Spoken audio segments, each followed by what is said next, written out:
Carlos Ahumada regresó a México para enfrentar la justicia por el delito de fraude.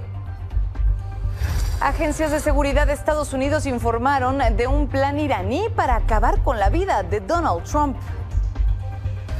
Regresó el uso del cubrebocas en los centros de salud ante el incremento de casos de COVID-19 en el país.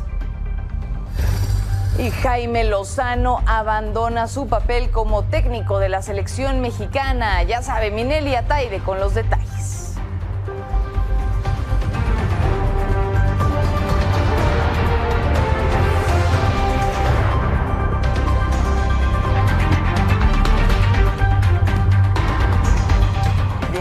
Bienvenidos como siempre a su espacio, que ya son las 11 de la noche y junto con todo el equipo lo tengo esos 30 minutos de información que necesiten el día. Mi nombre es Paula Barquet y así arrancamos. Después de haber pasado 17 años fuera de México, hoy el empresario argentino Carlos Ahumada regresó por un proceso de extradición a nuestro país para enfrentar a la justicia por el delito de fraude. A su llegada a México fue presentado ante las autoridades para una revisión médica y después irse a su casa. Enrique Hostos, el abogado de este empresario, explicó que su cliente no asistiría a comparecer a la cita que tenía hoy y aseguró que el delito por el que es acusado ya prescribió, por lo que debería de quedar en libertad. Además, aseguró que sí cumplió con presentarse ante la autoridad cuando fue requerido. Así lo dijo en entrevista con mi compañero Carlos Zúñiga. Esto no es una invitación de la Fiscalía para que se presente ante el juez. Es una obligación que tiene Carlos Ahumada con motivo de la suspensión provisional a la que me refería hace un momento, donde Carlos se comprometió a presentarse ante la autoridad. Una vez que le fue puesto a su disposición en el aeropuerto a Carlos Ahumada, cumplió con esa formalidad, ya se le informó al juez del cumplimiento de esa orden. Pero la Fiscalía Capitalina negó esta versión, la versión de la defensa de Carlos Ahumada, y en su comunicado lo acusó de identificarse a su llegada con un pasaporte extranjero y no haberse presentado ante la autoridad capitalina en el reclusorio norte. Además, en su comunicado mencionaron que todavía está pendiente que se fije la fecha de audiencia para que se tenga que presentar los recursos necesarios y defenderse del delito del que se le acusa. Y a pesar de que se dijo que Carlos Ahumada no se iba a presentar a comparecer hasta mañana, hace unas horas, siempre sí, visitó el reclusorio preventivo norte de la Ciudad de México. Ahí fue ante un juez para cumplir con el amparo ante cualquier orden de aprehensión o presentación en su contra. Lo que sigue en el proceso es ahora esperar una fecha para la audiencia. Bien, otro juicio que está en proceso es el de Fernando Yunes Márquez.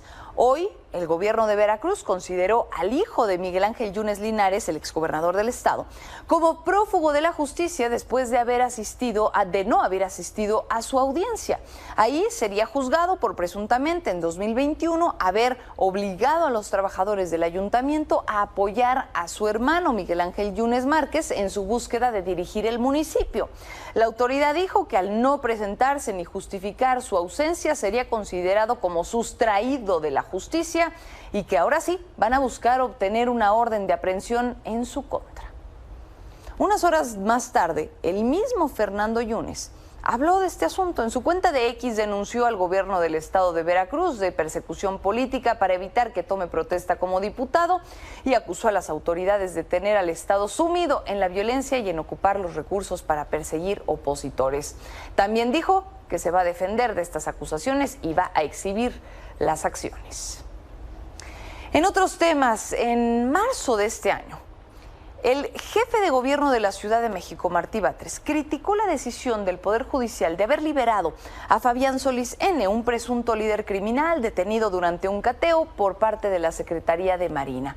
De acuerdo con las autoridades, esta decisión se da después de que se determinara que su detención había sido ilegal porque ocurrió durante un cateo y no directamente en un operativo para detenerlo.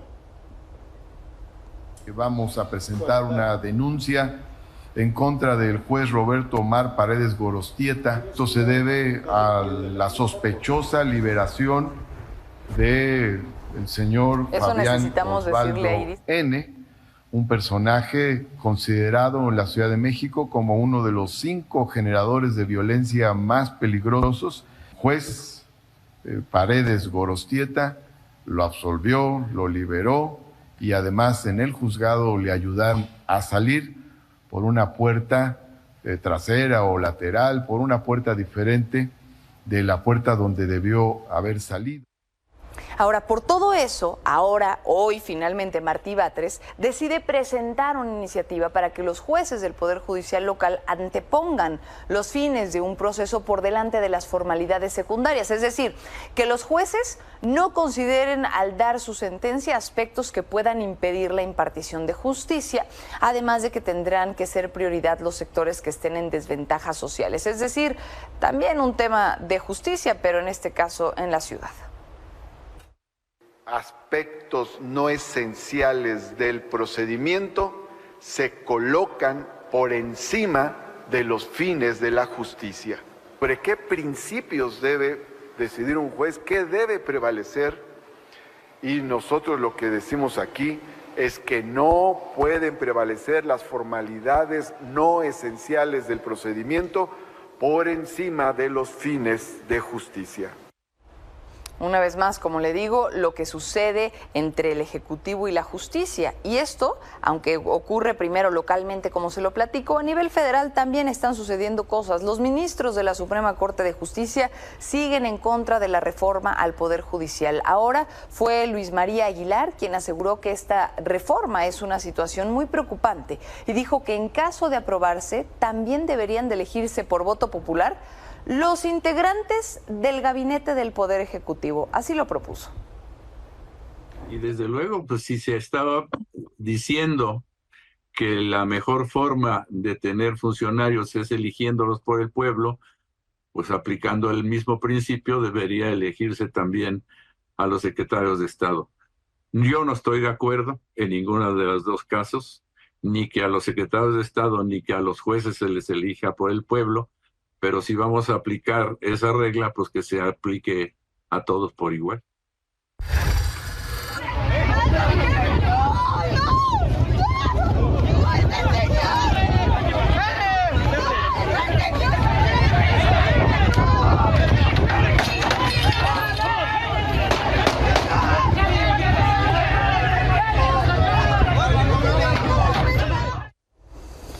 Ese que veía fue el momento en el que campesinos del movimiento en defensa del agua de la Cuenca Libres Oriental bloquearon la carretera Perote-Puebla justo frente a las granjas porcinas Carroll para exigir que la cierren ante su excesivo consumo de agua.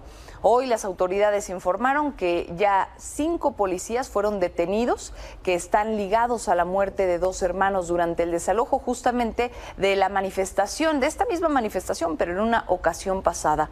El titular de la Secretaría de Seguridad, Cuauhtémoc Zúñiga, dijo que el resto de los elementos que participaron en aquel desalojo donde murieron 2 trabajadores que se manifestaban van a recibir una capacitación en derechos humanos.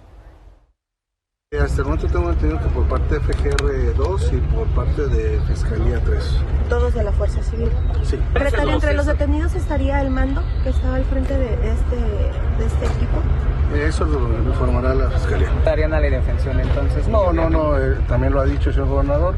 Todo el personal conserva sus derechos laborales y también de recursos, ¿no? Al respecto, el presidente reconoció esta represión y el exceso de la fuerza que fue ejercida en contra de estos campesinos asesinados y dijo que no va a haber impunidad en este caso.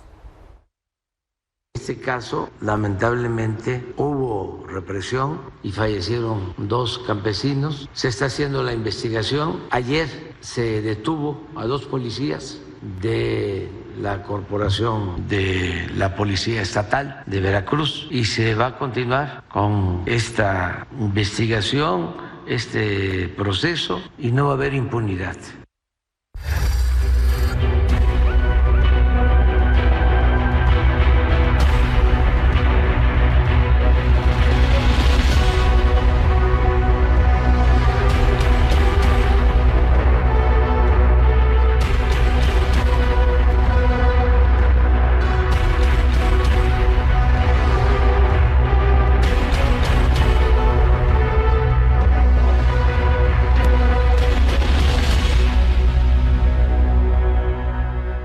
Ahí mismo en Veracruz, así fue como este comando atacó 2 casas en el municipio de Las Choapas. Hasta el momento no se reportan muertos o heridos, pero tampoco detenidos por los hechos que quedaron grabados y que tenía en pantalla hace un momento. Una de las casas atacadas pertenece al ganadero y activista Víctor Guerrero y otra a un contratista conocido como Beto Gordo. Ambas víctimas dijeron desconocer el motivo de los ataques porque no han recibido ningún tipo de amenaza. Cabe destacar que el municipio vive una crisis de violencia. Ayer, 2 jóvenes fueron asesinados a balazos justamente cuando estaban en el patio de un domicilio de la colonia Ignacio Zaragoza en esta misma zona.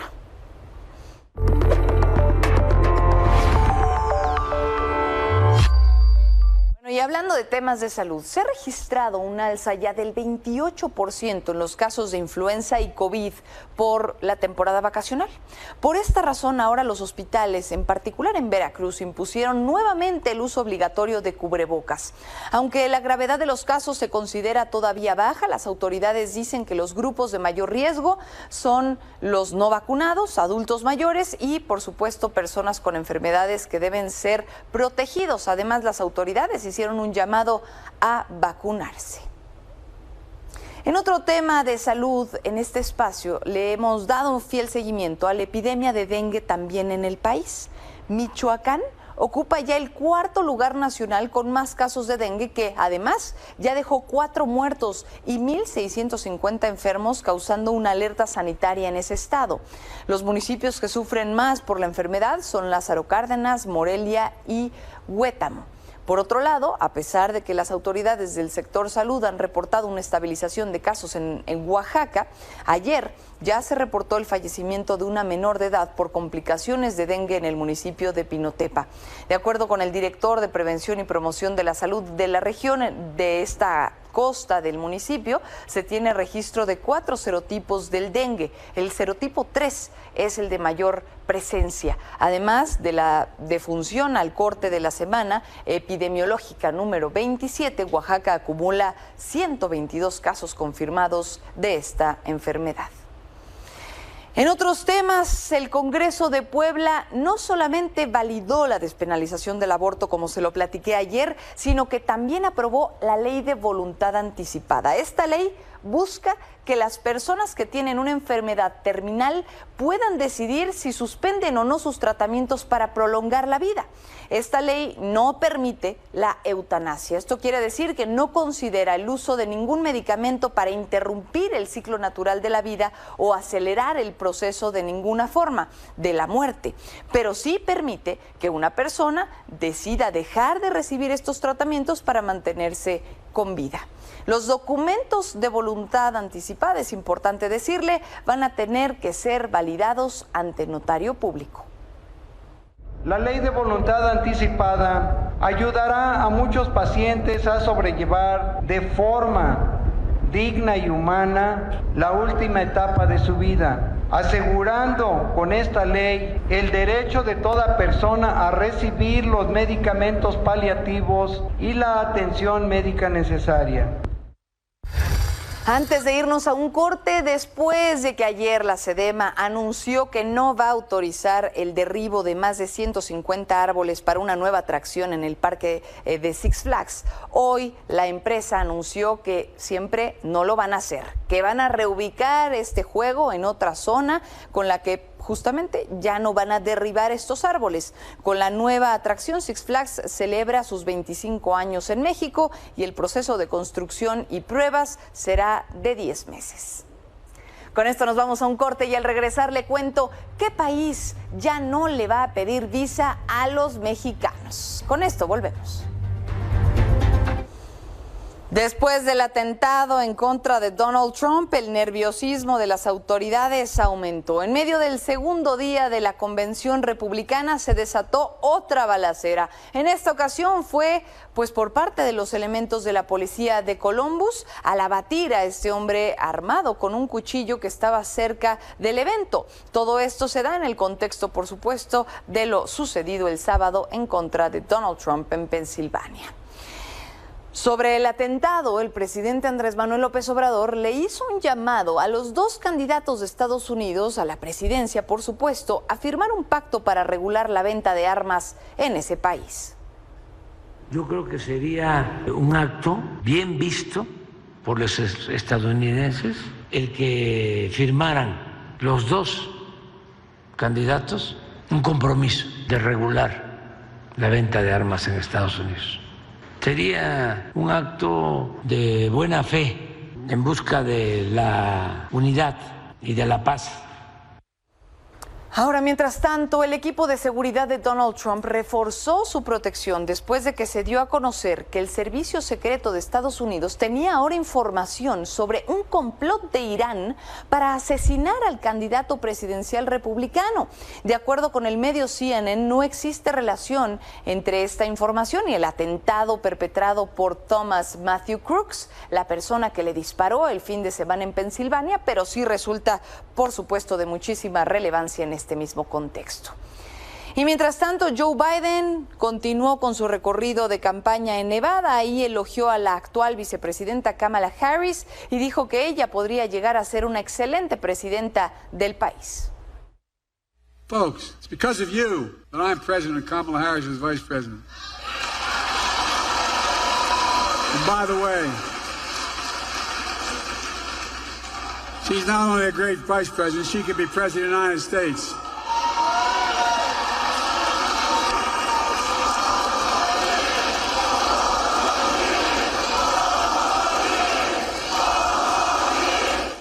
Bueno, pues ahí está una más de estas declaraciones.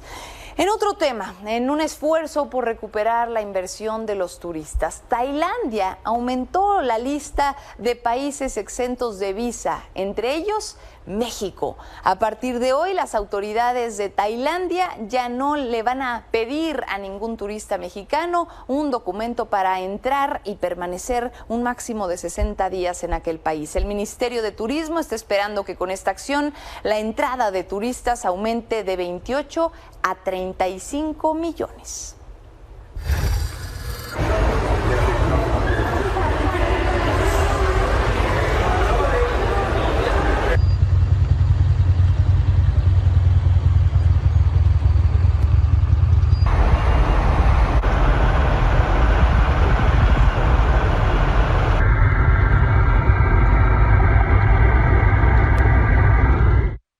Así es como se viven las severas inundaciones en Toronto, Canadá, después de las fuertes lluvias registradas desde ayer. Las inundaciones han provocado el cierre de importantes carreteras, vías públicas y todo esto afectando la vida cotidiana de miles de residentes y causando cortes de electricidad en varias zonas. La Autoridad de Conservación de Toronto y de la región emitió ya una alerta de inundación diciendo que las costas, ríos y corrientes del área deben considerarse como peligrosas.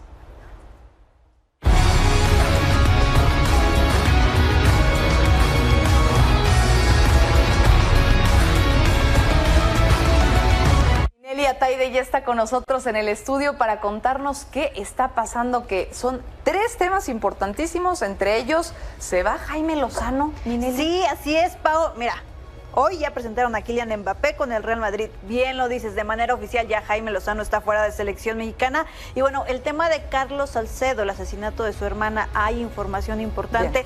Vamos a iniciar justamente con Kylian Mbappé, Pau, porque, a ver, es la estrella del Real Madrid, lo querían desde hace muchísimo tiempo y bueno, hoy ya es una realidad. Ya se había anunciado este fichaje, pero hoy se dio ya su presentación de manera oficial ante 85,000 personas en el Estadio Santiago Bernabéu. Ahí vemos a Florentino Pérez, el presidente del Real Madrid, por supuesto la playera 9 que portará Kylian Mbappé, por ahí también estaba Zinedine Zidane y mira, pausa.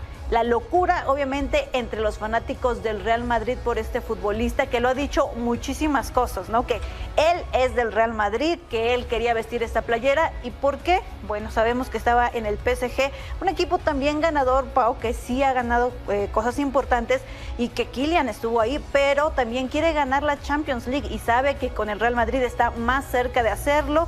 Recordemos que el Real Madrid tiene pues 15 títulos ya conseguidos, así la situación con Kylian Mbappé.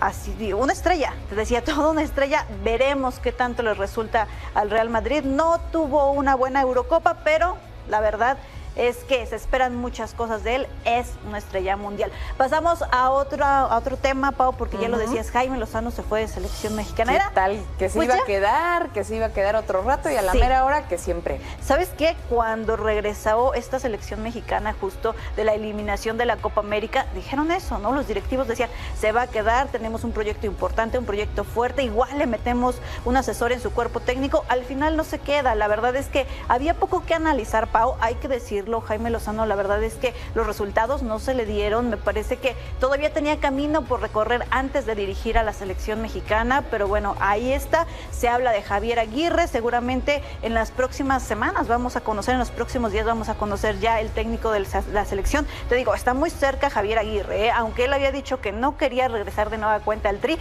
porque esta sería su tercera etapa, pues bueno, ahí está, a un pasito. Adiós a Jaime Lozano. Genial. Y lo que te decía también de Carlos Salcedo, Pau, pues ya agentes de la Fiscalía del Estado de México se presentaron en las instalaciones de la Noria para entregarle un citatorio a Carlos Salcedo. El futbolista tiene que rendir declaración ministerial por el asesinato de su hermana Paola, y es que recordemos que realmente ha sido todo un caso, Pau, esto, porque en su momento la mamá, pues de ambos, tanto del futbolista como de Paola, mencionó que el futbolista estaba metido, ¿no?, en todo este tema, y realmente pues a todo el mundo se le hizo raro que se diera ese comentario en redes sociales. Veremos en qué termina todo esto, porque Carlos había pedido su salida de Cruz Azul, irse o a Europa o a la Major League Soccer. Sí, el tema está delicado y vamos a seguirlo también desde esta trinchera. Muchísimas gracias, Finelia Taide. Muy buena noche. Buenas noches.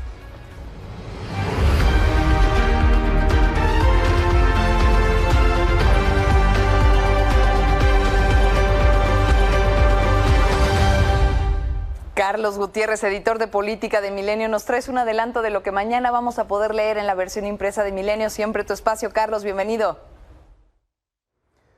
Paola, buenas noches. Para mañana en nuestra edición impresa les recomendamos una radiografía que hemos preparado sobre este rifle con el que se intentó asesinar al expresidente y ahora candidato de Estados Unidos, Donald Trump, el pasado fin de semana. Resulta que el fusil AR-15 es un viejo conocido en México, pues es el favorito del crimen organizado y se ha utilizado en masacres, enfrentamientos y ejecuciones, mientras que en Estados Unidos siempre aparece en los tiroteos escolares. Si quieren saber más de este tipo de arma, les recomiendo esta radiografía que han preparado nuestros amigos de Infografía.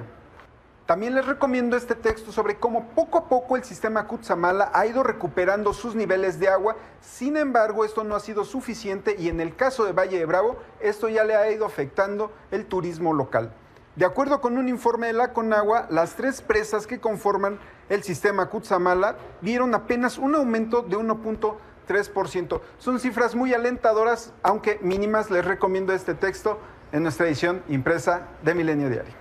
Una más, antes de irnos, las redes sociales ahora se han convertido en un aliado para las familias que buscan ahorrar, pues ahora recurren a cuentas de TikTok para cazar ofertas, descuentos o remates. De acuerdo con un análisis de Milenio, las búsquedas de este tipo de contenido pasaron de 4 a más de 6 millones en los últimos 2 años. Un aumento más o menos del 55%. Si quieren saber qué es lo que la gente más busca, les recomiendo que mañana salgan y compren Milenio Diario. Paola, Carlos. Buenas noches. Buenas noches, Carlos.